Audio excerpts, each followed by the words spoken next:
اللہ اللہ اللہ اللہ اللہ۔ اس شب برات کے موقع پر بھی بہت سی خرافات ہوتی ہیں، بہت سی بے دینیاں ہوتی ہیں۔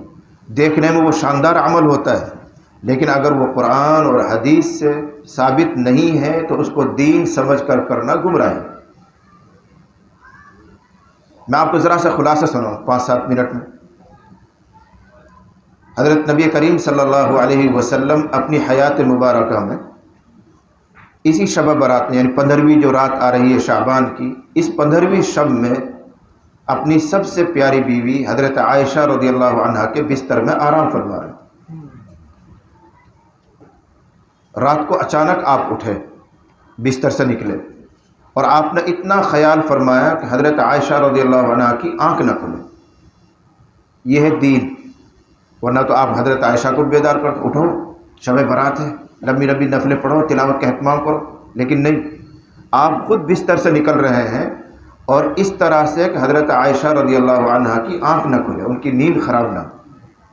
آپ بستر سے باہر ہوئے۔ بعض آثار سے معلوم ہوتا ہے کہ حجرہ شریفہ میں آپ کی نعلیں مبارک پڑی ہوئی ہیں، آپ نے پہنی نہیں، کہیں ان کی آہٹ سے، آواز سے حضرت عائشہ کی آنکھ نہ کھلے۔ اپنے دست مبارک میں نعلین مبارک اٹھائی اور باہر ڈال کر پھر آپ ان کو پہنا، اتنا خیال فرمایا۔ اور ہم میں جو دیندار ہوتا ہے تو صبح زور زور سے لوٹا بجاتا ہے تاکہ سب کی آنکھ کھلے۔ یہ بہت سمجھنے کی چیزیں، لینے کی چیزیں ہیں۔ جو نفلی عبادتیں ہیں وہ ایک انفرادی عمل ہے، اس کے لیے تو تداعی بھی جائز نہیں، دعوت دینا، لوگوں کو ہجوم اکٹھا کرنا، وہ بھی جائز نہیں۔ بہرحال حضرت نبی کریم صلی اللہ علیہ وسلم نے اپنی چپلیں پہنی اور پھر آہستہ سے دروازے بھیڑ دیے، بند کر دیے۔ یہاں بھی وہی خیال، حضرت عائشہ کی آنکھ نہ کھلے۔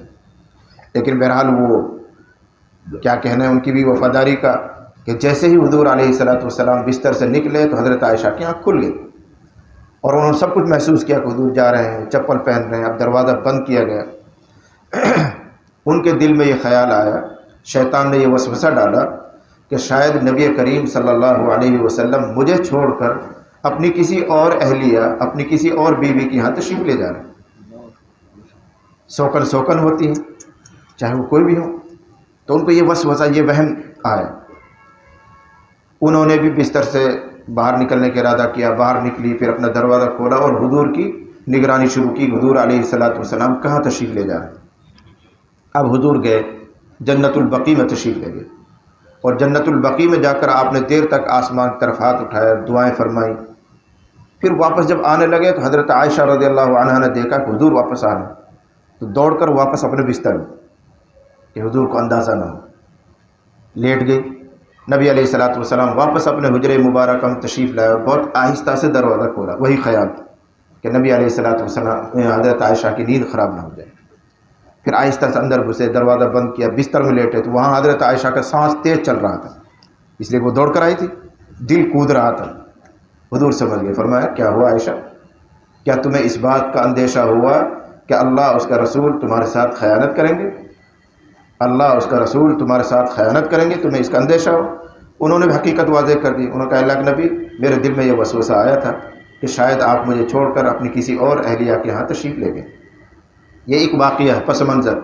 اس کے بعد نبی علیہ الصلوۃ والسلام نے ارشاد فرمایا، اور یہ ذخیرہ حدیث میں حدیث موجود ہے، ترمذی میں موجود ہے، آپ نے فرمایا کہ میرے پاس جبرائیل آئے تھے اور انہوں نے بتایا کہ آج شعبان کی 15ویں رات ہے، اور آج کی رات میں اللہ تعالیٰ آسمان دنیا پر تشریف لاتے ہیں اور بنو کلب کی بکریوں کے بالوں کی تعداد سے زیادہ امت کے لوگوں کی مغفرت فرماتے ہیں۔ اب بنو کلب ایک بڑا خاندان تھا، ان کے یہاں بہت ساری بکری رہتی تھی، اب ہزاروں ہوں گی، لاکھوں ہوں گی، پھر ان کے بال، بکریوں کے بال گنو، کون گنے گا؟ تو حضور فرما رہے کہ جبرائیل علیہ السلام نے مجھے آ کر بتایا کہ آج 15ویں شب ہے، اس میں اللہ تعالیٰ آسمان دنیا پر نزول فرماتے ہیں، پھر بنو کلب کی بکریوں کے بالوں کی تعداد سے زیادہ اس امت کے لوگوں کے مرحومین کی اللہ مغفرت فرماتے ہیں۔ تو جبرائیل نے مجھے یاد دلایا کہ آپ بھی اپنی امت کے مرحومین کے لیے مغفرت کی دعا کیجیے، اس لیے میں گیا، قبرستان گیا تھا، اور وہاں میں ایصال ثواب کر کے دعا مغفرت کر کے آ رہا ہوں۔ یہ پورا روایت کا میں نے خلاصہ سنا ہے۔ اب آپ کو چند باتوں پر غور کرنا ہے۔ نمبر 1، شب برات کے تعلق سے جتنی احادیث ہیں سب سندن متکلم فی ہیں، سب ضعیف ہیں، ایک بھی اعلیٰ درجے کی حدیث نہیں، سب پر کچھ نہ کچھ کلام محدثین کو ہے، ضعف کا حکم لگا ہوا ہے۔ لیکن اتنی بڑی تعداد جب ذخیرہ حدیث میں موجود ہو تو اس کو ایک طرف نہیں کیا جا سکتا۔ 10 صحابہ کرام سے فضائل کی روایتیں ثابت ہیں، جب اتنی معتد بھی مقدار موجود ہے تو اس کو بالکل بے بنیاد نہیں کہا جا سکتا، بنیاد تو ہے، اتنا بڑا ذخیرہ موجود ہے۔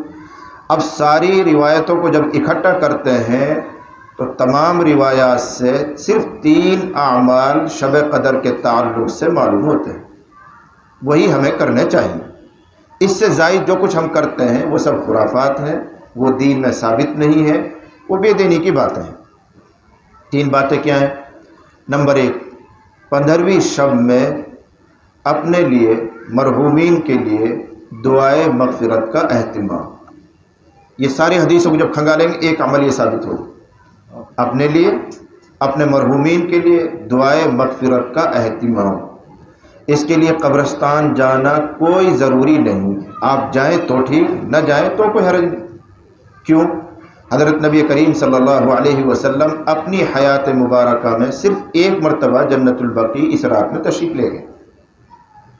اگر یہ اچھا عمل تھا یا پابندی کے لائق تھا تو نبی علیہ الصلوۃ والسلام اور بھی اہتمام فرماتے، اور سالوں میں بھی آپ جاتے۔ نمبر 2، اگر یہ مطلوب ہوتا تو آپ اپنے اصحاب کو صبح نماز کے بعد خطبہ دیتے اور ہدایت فرماتے کہ لوگوں جب یہ رات آیا کرے تو تم سب قبرستان جایا کرو، وہاں جا کر دعائے مغفرت کا اہتمام کیا کرو، وہاں فلاں عمل کرو، فلاں عمل کرو۔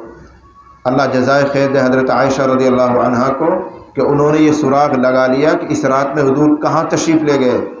اگر حضرت عائشہ رضی اللہ عنہا کی آنکھ نہ کھلی ہوتی تو شاید ہمیں اور آپ کو تو یہ پتہ بھی نہ چلتا کہ اس رات میں حضور قبرستان گئے تھے۔ یہ راز تو حضرت عائشہ نے کھولا کہ اس رات میں آپ بیدار ہوئے اور جنت البقیع آپ تشریف لے گئے، دعائے مغفرت کا اہتمام فرمایا، پھر انہوں نے اپنے شک کا اظہار کیا۔ اگر مطلوب ہوتا تو حضرت نبی کریم صلی اللہ علیہ وسلم ضرور لوگوں کو خطبہ دیتے اور ہدایت فرماتے کہ جب بھی یہ رات آیا کرے تو یہ عمل کیا کرو۔ تو پہلی بات یہ نوٹ کریں کہ اس رات میں اپنے لیے، اپنے مرحومین کے لیے دعائے مغفرت کا اہتمام۔ قبرستان جائیں بہت اچھا، نہ جائیں تو کوئی نقصان والی بات نہیں۔ نمبر 2، یہ رات بے شک عبادت کی ہے لیکن کوئی خاص عبادت متعین نہیں، چاہے نفل پڑھیں، تلاوت کا اہتمام کریں، کوئی اور عمل کریں، لیکن ان نفلوں کی خاص تعداد جو لوگوں نے متعین کر لی ہے، خاص ہجوم کے ساتھ نماز پڑھی جاتی ہے، وہ خلاف شرع ہے۔ ہمارے سارے دارالافتاء اب تک اس کے عدم جواز کا فتویٰ دیتے ہیں۔ بس اتنا ہے کہ اس رات میں عبادت کا اہتمام کیا جائے، اس کے لیے پوری رات جاگنا بھی ضروری نہیں، جب تک آپ میں سکت ہے، ہمت ہے، عبادت کیجیے، گھنٹہ، 2 گھنٹہ، 3 گھنٹے۔ آپ دیکھیے نبی علیہ الصلوۃ والسلام کی سیرت میں آپ قبرستان تشریف لے گئے، دعائے مغفرت کا آپ نے اہتمام فرمایا، واپس پھر حضرت عائشہ کے بستر میں تشریف لے آئے۔ اگر پوری رات جاگنا ہی ضروری ہوتا تو مسجد میں تشریف لے جاتے۔ حجرے میں اور مسجد نبوی میں فرق نہیں ہے، دیوار ملی ہوئی ہے، تو آپ پوری رات مسجد میں گزارتے، لیکن واپس بستر میں تشریف لے آئے۔ اس سے معلوم ہوا کہ پوری رات جاگنا کوئی ضروری نہیں، نفلی کام ہے، کسی کا شوق ہے جاگے، لیکن خود جاگے، دوسروں کو جگائے، اس کے لیے ڈھنڈورا پیٹے، اس کے لیے اعلان کرے، یہ سب غلط بات ہے، خرافات۔ اور تیسرا جو عمل ثابت ہوتا ہے روایات سے وہ ہے دن کا روزہ۔ رات کے 2 عمل یہ ہو گئے، دعا کا اہتمام، نفلی کوئی عبادت، اور دن میں روزے کا اہتمام۔ اس کو علماء، فقہاء کرام مستحب درجہ دیتے ہیں۔ رکھیں فبیہا، نہ رکھا کسی نے کوئی گناہ نہیں، لیکن شیطان اتنا عیار اور مکار ہوتا ہے کہ جو لوگ روزہ رکھتے ہیں وہ ایک عبادت کر رہے ہیں، لیکن ان کے دل میں ان لوگوں کے تعلق سے جنہوں نے روزہ نہیں رکھا ہے حقارت پیدا کر دیتا ہے، اور سمجھتا ہے کہ یہ کیسے بددین لوگ ہیں، دیکھو 15ویں شعبان کا روزہ بھی نہیں رکھا، یہ کیسے ہیں، وہ کیسے ہیں۔ اس طرح وساوس ڈال ڈال کے اس کے روزے کو بھی برباد کر دیتے ہیں۔ وہ شیطان جانتا ہے کہاں سے کون سا عمل ضائع ہوگا۔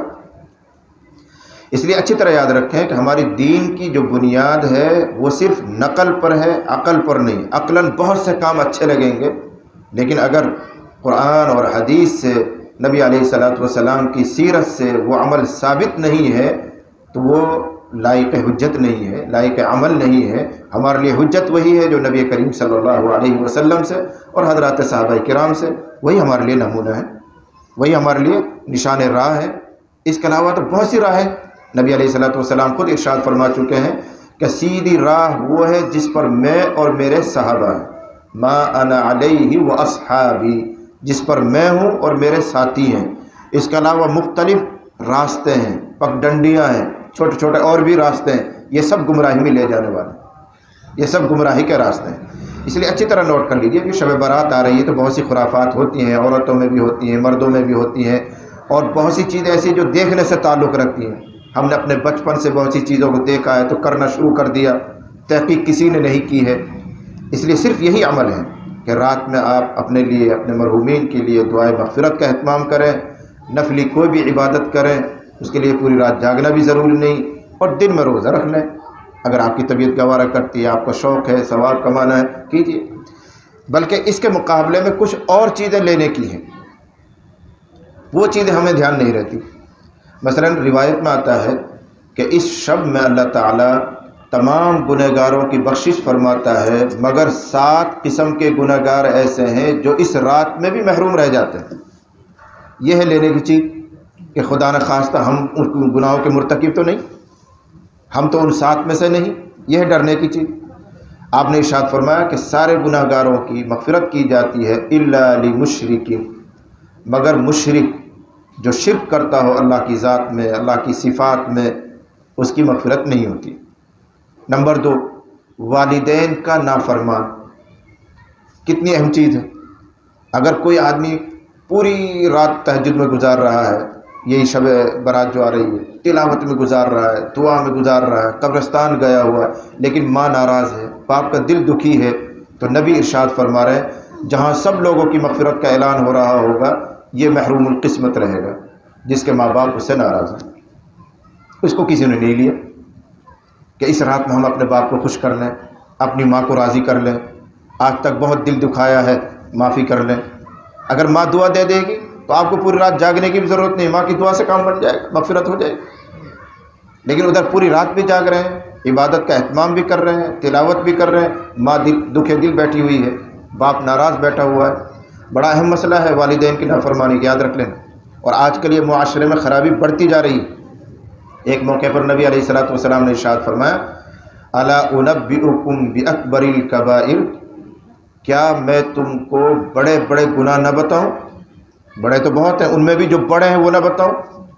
لوگوں نے عرض کیا اللہ کے رسول صلی اللہ علیہ وسلم ضرور. تو آپ نے فرمایا الاشراک باللہ، نمبر 1 شرک کرنا. یہ سب سے عظیم اور خطرناک گناہ ہے. اتنا بڑا ہے کہ اللہ کے ہاں ہر جرم کی معافی ہے، شرک کی معافی نہیں. ان اللہ لا یغفر ان یشرک بہ ویغفر ما دون ذلک لمن یشاء. ما دون ذلک، شرک کے علاوہ جو چاہیں گے، جس کے لیے چاہیں گے اللہ معاف فرما دیں گے، لیکن شرک کی معافی نہیں. شرک سے معافی یہی ہے کہ آدمی شرک کو چھوڑے، اسلام میں آئے. الاسلام یہدم ما کان قبلہ. اور دوسرے نمبر کا گناہ آپ نے فرمایا وعقوق الوالدین، شرک. نمبر 2 ماں باپ کی نافرمانی. شرک کے بعد اسلام میں اگر سنگین گناہ مانا جا رہا ہے تو ماں باپ کی نافرمانی، ماں باپ کو دل دکھانا، تکلیف پہنچانا. اس سلسلے میں مجھے ایک روایت بہت حیران کرتی ہے، جب بھی میں کبھی پڑھتا ہوں، مطالعہ کرتا ہوں. آپ نے ارشاد فرمایا قل لعاق والدیہ یفعل ما یشاء فإن مصیرہ الی النار. فرمایا جو ماں باپ کا نافرمان ہے اس سے کہو کہ جتنی چاہے اور جو چاہے عبادت کر لے، ٹھکانہ جہنم. اب چاہے شب قدر ایک نہیں، شب قدر بھی، شب برات بھی، اور بھی بہت سی شب آپ گزاریں عبادات میں، لیکن حضور کیا فرما رہے ہیں؟ قل لعاق والدیہ، والدین کے نافرمان سے کہہ دو یفعل ما یشاء، جو چاہے کر، جتنی چاہے عبادتیں کر، جتنی راتوں میں چاہے جاگو، شب برات میں جاگو، لیکن فإن مصیرہ الی النار، ٹھکانہ دوزخ.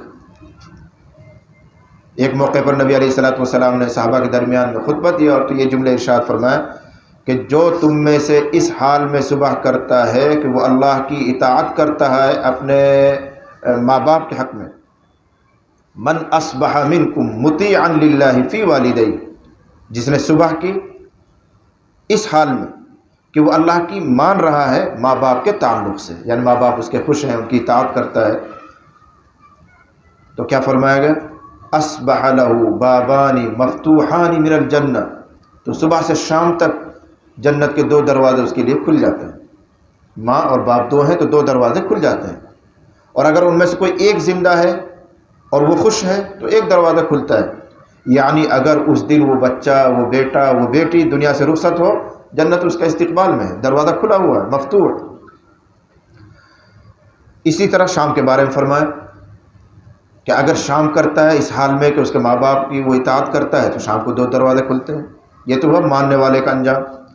دوسرا نتیجہ آپ نے سنا ہے کہ جس نے صبح کی اپنے ماں باپ کی نافرمانی کرتے ہوئے تو صبح سے شام تک جہنم کے 2 دروازے کھول دیے جاتے ہیں، یا شام کو کھول دیے جاتے ہیں، ایک ہے تو ایک کھول دیا جاتا ہے. یہ روایت کا خلاصہ سنا. یعنی کیا مطلب ہے کہ ماں باپ جنت میں جانے کے اور خدا نہ خواستہ اگر وہ ناراض ہیں تو دوزخ میں جانے کے مضبوط ذریعہ ہیں، مضبوط سبب ہیں.